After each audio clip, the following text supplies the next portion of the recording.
Hey what's up everyone, this is Hitesh Jitwani. आज मैं आ गया हूँ एडीएस के आगे के चैप्टर्स लेने के लिए, जहाँ पे हमने लास्ट लेक्चर्स में ये देखा कि एडीएस के कर्व्स कैसे बनते हैं। हमने कंजप्शन सेविंग के फंक्शन की बात करी, हमने एडीएस के कर्व्स बनाए जहाँ पे हमने एडीईएस और एसआई अप्रोचेस भी देखे। नाउ आगे बढ़ते हैं कि यहाँ पे जो एडीएस का जो आगे का टर्म है बेटा, this will be the final part. यहाँ पे हम सारे कर्व्स जो हैं, जो बाकी के कर्व्स हैं, वो कंप्लीट करेंगे। तो चलिए शुरू करते हैं।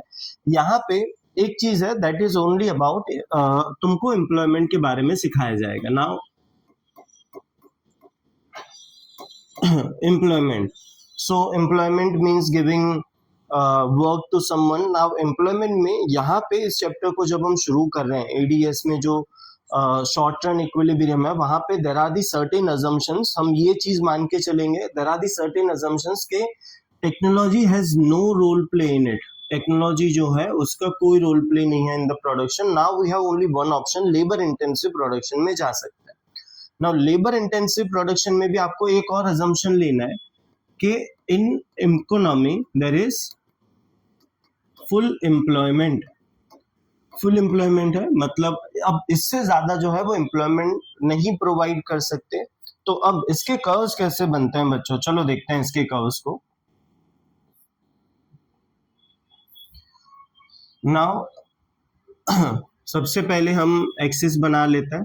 हमारे जो कर्व है, सर जी ये कौन सा कर्व है? तो पहला जो मैं कर्व बना रहा हूँ वो एडीएस का बनाऊंगा, जिससे you can have the better idea कि फुल एम्प्लॉयमेंट क्या होता है, ओवर फुल एम्प्लॉयमेंट क्या होता है और अंडर एम्प्लॉयमेंट क्या होता है, और उसके जो मार्केट इफेक्ट्स है वो क्या क्या हो सकता है।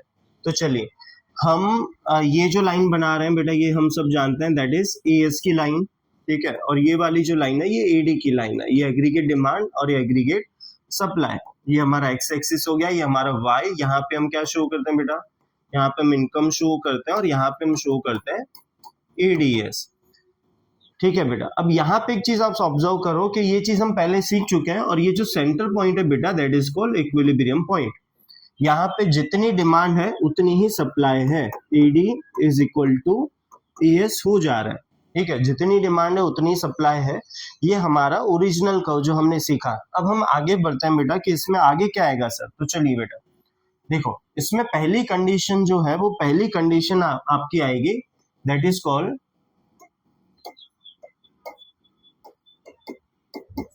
Over full employment. अब ओवर फुल एम्प्लॉयमेंट क्या होता है सर? देखो बेटा, practically this is not possible. जैसे कि हमने ऑलरेडी इस चैप्टर में देखा कि अजम्पशन में there is full employment, economy में फुल एम्प्लॉयमेंट है, तो इससे ज्यादा एम्प्लॉयमेंट हम क्रिएट नहीं कर सकते, ठीक है। तो सर कर्व्स क्यों बना रहे हैं बेटा, वो मैं आपको एक्सप्लेन कर रहा हूँ। पहले कर्व कैसे बनेगा, फिर उसका मार्केट में इम्पैक्ट क्या होगा, वो हम देखते हैं बेटा। देखो सबसे पहला काम हम ये एएस की लाइन बना देंगे बच्चों।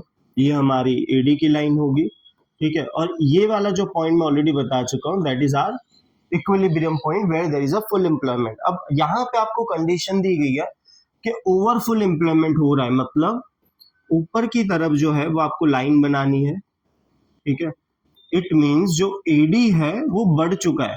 जो एग्रीगेट डिमांड जो है बेटा, AD is higher than AS. अब यहाँ पे इक्विलिब्रियम आएगा, हम उसको डिनोट करते हैं E1 से। अब ये जो है बेटा, ये जो ओवरफुल एम्प्लॉयमेंट है, ओवरफुल एम्प्लॉयमेंट की वजह से जब डिमांड बढ़ेगी, प्रैक्टिकली देखते हैं कि सर ओवरफुल एम्प्लॉयमेंट होगा कहाँ से, because we have no more employees. तो बेटा ये जो गैप है, ये जो हमने कर्व बनाया, ये इस गैप की वजह से बनाया है। इस गैप को हम बोलते हैं इन्फ्लेशनरी गैप। यहां से क्या होगा बेटा, यहां से इन्फ्लेशन क्रिएट होगा, बिकॉज जहां पे एडी ज्यादा होता है, ईएस कम होता है, तो इन्फ्लेशन क्रिएट होता है बेटा, ठीक है। हमें सिर्फ उसको राइट साइड शिफ्ट करना है एडी को, ठीक है। और आगे बढ़ते हैं। सर सेकेंड सिचुएशन क्या आ सकती है? तो सेकेंड सिचुएशन जो है that is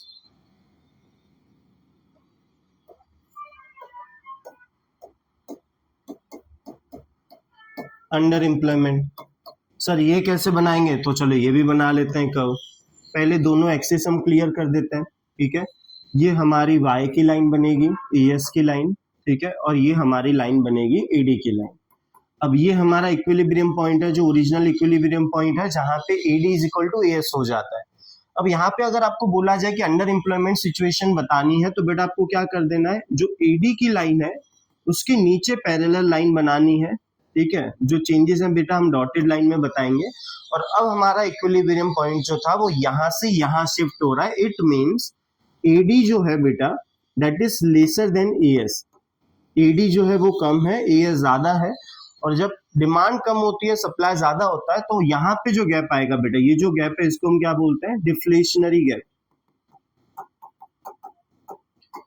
deflationary gap, market में डिफ्लेशन होगा या तो फिर अनएम्प्लॉयमेंट क्रिएट होगा, ठीक है। तो ये एडीएस में आपको ये चीजें ध्यान रखनी है। आगे की जो वीडियोस आएंगे बेटा उसमें हम जब एडी ज्यादा होता है या तो फिर एएस ज्यादा होता है, मतलब whether AD is greater than और एएस इज ग्रेटर देन, उन सिचुएशंस में हम मॉनिटरी मेजर्स क्या ले सकते हैं और फिस्कल मेजर्स क्या ले सकते हैं टू इम्प्रूव दिस। तो मैं आपको पहले बता दूं बेटा, जो फिस्कल मेजर्स हैं उस फिस्कल मेजर्स में हम गवर्नमेंट स्पेंडिंग्स की बात करेंगे या तो फिर हम टैक्सेस की बात करेंगे, ठीक है बच्चा। नाउ दूसरा जो होता है कि ये जो सिचुएशंस हैं सर, उसको सुधारने का एक दूसरा तरीका है, that is called monetary policy.